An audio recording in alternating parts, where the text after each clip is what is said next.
And we keep some loungers and deck chairs up here. Usually have more than this, but I think we lost one off the boat due to some wind. One of the chairs last season, and then some of these are plastic furnitures. One of the best things to keep on an old boat. Pretty durable. I think we had one cracked and lost one that way, so we've got to replace the chairs. Have one there, and then up on the little deck up above there's another little lounger up there.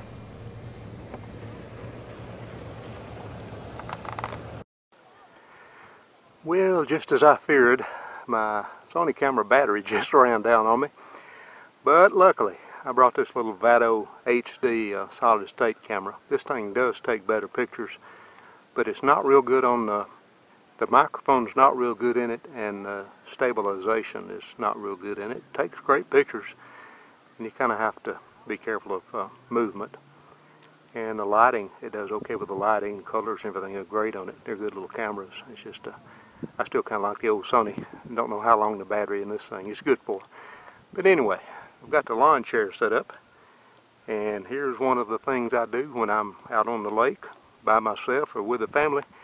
And most everybody will come up on this upper deck and find them a book or turn on some music and sit back in the lounger and enjoy themselves.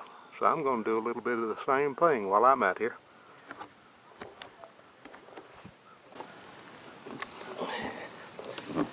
That ought to do a bunch better.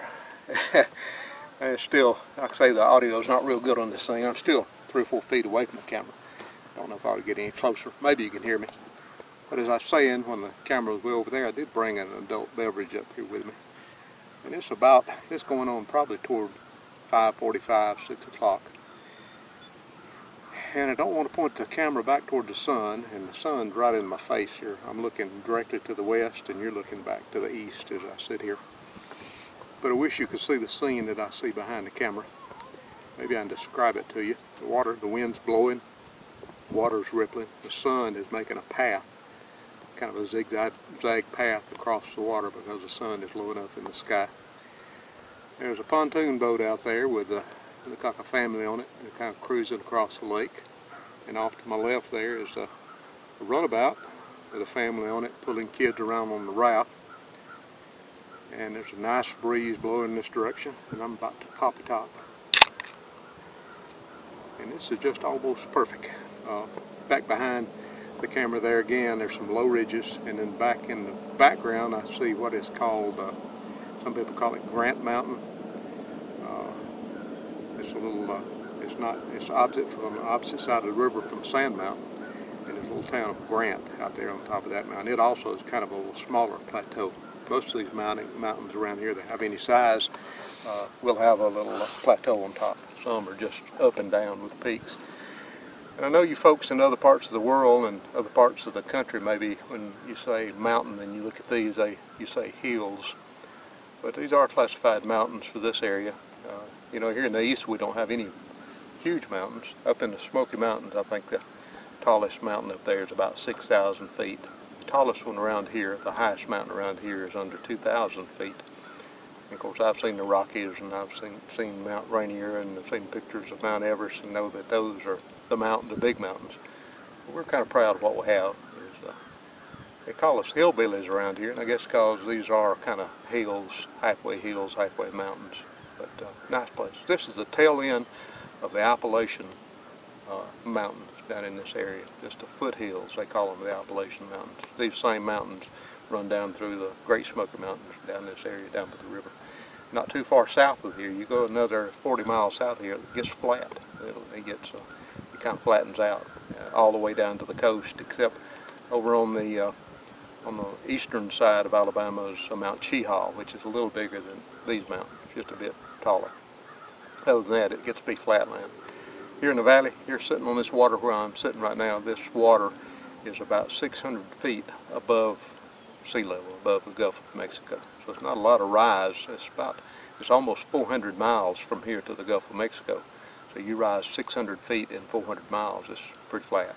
But anyway, we do have mountains here in the northeast corner of Alabama.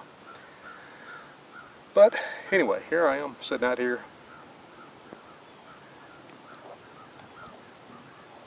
with a beautiful afternoon. and with YouTube friends along. That's a good thing.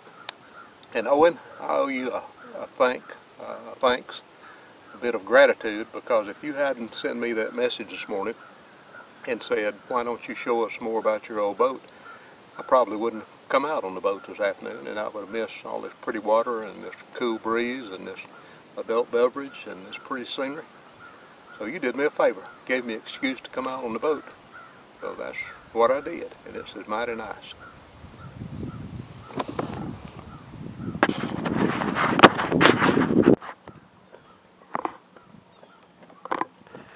I mentioned my kayak, going to bring along my kayak.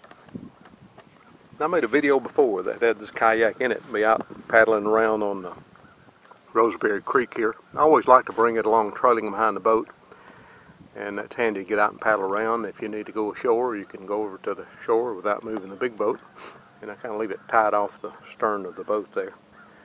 And I didn't mention it, but while I was leaving the dock, I had the kayak tied on the back here, and while I was trying to make those first videos, not really paying attention to what I was doing, and wrapped the painter, the line on the bow of the kayak around the propeller of the boat motor, and it was strong enough. It was about I guess a 5/8 inch diameter woven line. It was strong enough to kill the motor.